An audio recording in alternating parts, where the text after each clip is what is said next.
Welcome. My name is Dan Havey from Solver, and today we're going to be talking to you about the power of viewing your data warehouse within Excel. This is a continuing series enabling world-class decisions for banks and credit unions. I'll be using BI 360 to show you the power of being able to look at your information within a data warehouse in Excel. BI 360 is a solution that can be deployed on-premise as well as cloud. Real quickly, BI 360 can take data from any data source, whether it's cloud data, your general ledger loan deposit data, data warehouse, Excel spreadsheets, pull it into an easy-to-use data warehouse, and then allow Excel to report against that data. It also allows for planning, write-back, dashboards, and you can view all these reports in a web portal. Let's begin how folks used to get data into Excel. Back when Lotus 1-2-3 and Excel first started coming out, people had to write extracts against large, clumsy files, typically a COBOL extract against some VSAM file. And what you do is you run that report, you would dump it onto a green bar paper, and then what you would have to do is go through the green bar paper and type all that information into Excel. A couple years later, they came up with ODBC Drivers that would allow you to import tables directly from a database into an Excel spreadsheet or to a CSV file and then open up that Excel spreadsheet. It's okay, but you're bringing in the huge table, and it would quickly blow away back then maybe 10,000 rows, 65,000 rows, or even a million rows of data. So importing full tables had little use. So what folks would have to do is write sophisticated SQL statements. Here I'm using SQL Server as my data source. And I'd have to write a script, maybe select the number of checking accounts for a certain month in a certain branch, dump that into a table so that it was much easier for Excel to consume. But the problem is Excel quickly becomes a database. You'd be importing all this information from all your data sources, create these huge pivot tables, which is fine. The report writer on pivot tables has come a long way, but it's still a little clumsy, and you'd have all this data locked up in your Excel spreadsheets. Some of the problems is now I'm trying to send this report out. Let's say I'm tracking budgets for a large bank that's got maybe 400 branches, and I'm trying to send the results of the information out to the branches. If I try to do it via email, you're typically going to get a response, hey, the attachment size is too big. There's a lot of services out there, Dropbox being one of them, FTP sites. Okay, that's fine. I'll push the Excel spreadsheet out to a secure location and then have folks dial in to that location, download the spreadsheet directly to their desktop, and then they can start using the report.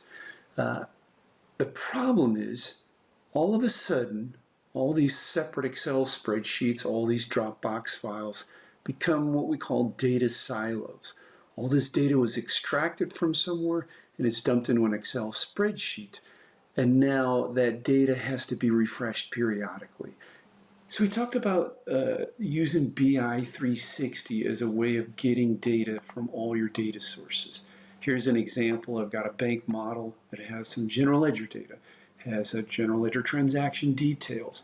It's got some benchmarking data from peer banks. It's got some loan performance statistics or revenue budget. The nice thing is you can pull this data from really any data source. Once it's in the database form, you can look at all these various tables and see what the information says. Here I'm looking at account numbers within loan details. Maybe we want to look at the branches. So very easy to interrogate the data. How do I view this information quickly and easily within Excel? So I'm going to flip over to an Excel spreadsheet and walk you through how to get started. Okay, here we are in Excel. And first off, BI 360 is a data warehouse, but it's also an Excel report writer. And you'll notice when I interface in Excel, it's an add-in to Excel. Each menu drop down in Excel, that's native to Excel, has all sorts of options, data, review, and such. Well, when you load BI 360, it has extended options to allow you to look at data. I can open up a new blank spreadsheet, create a report, and I'm just going to walk through creating a report from scratch. Once you have BI360 loaded into Excel, all of a sudden it's going to show you all those tables. So I'm going to go back down to loan details, and let's say I want to look at a list of customer balances for the month of January. So I just simply open up my loan details, and I want to, like I said, go after customers. So I'm going to drag in customer. I want to expand this row, and within customer I want to know a little bit more about them. What's their name, maybe what city they're from. And now I want to see for period, so I'll go ahead and click in period and say I want to expand that by column. And I said just for the month of January, but let's say I want to actually see it for a few months. I want to see how those customers are trending over time. So I'll just say January through June. And I just simply want to see their average loan balance. Simple enough. Go ahead and run this report. And now I've got the customer number, the customer name, the city they're located, and then their balances. That's simple. The nice thing about this is all this data that's here, other than just what's the values, these are data points. They're just values on the Excel spreadsheet. All the live data is still in my data warehouse, so these spreadsheets aren't huge by any means. It's just simply the answer to the question.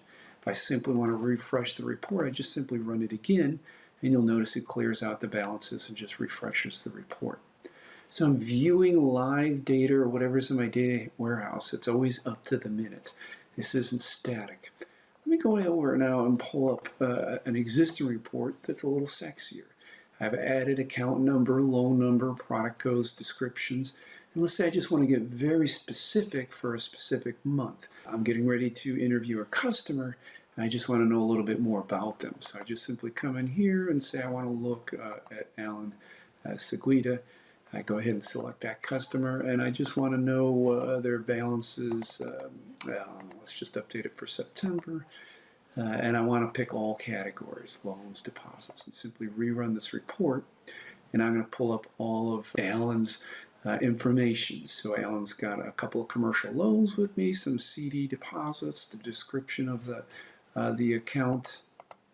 The beauty is all this data is drillable. So if I need to find out more about a balance, I simply go right mouse click and drill into my live data warehouse. Once again, I don't have to have this huge database, pivot table attached to my Excel spreadsheet. So these spreadsheets are very portable. I can email them. And then once I got a little template or a layout that I'm really, really happy with, one of the nice things about BI360 is I can upload this report into a web portal, and then these spreadsheets can be accessed via a web portal without folks even having to have Excel. They just simply log into the web portal. Let me go ahead and do that real quickly. So I'm going to log into the web portal.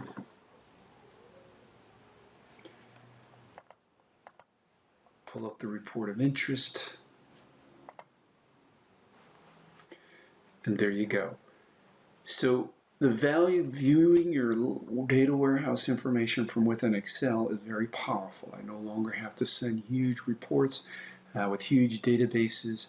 As that data is changing constantly, I can just open up that Excel spreadsheet and just get a quick view of what's going on. If I don't even want to mess with sending those Excel spreadsheets out or opening them up from a Windows folder, you might want to check out BI360's web portal that allows you to store all these document templates in one central place, and then you just simply log into the web portal with your credentials, pull up that document, and simply refresh it.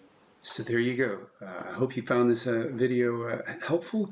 The power of viewing your data warehouse data within Excel is very, very powerful. I'll be posting this video on Solver's banking webpage. There's the link there. We'll be posting this video out on our credit union page, as well as our Solver USA YouTube channel. So tell us what you think. Questions, comments, always like folks calling in, dialing in. asking for more templates, we'll go ahead and do a quick video for you. So I ask for specific examples. Once again, my name is Dan Havey from Solver, and I hope you have a great day.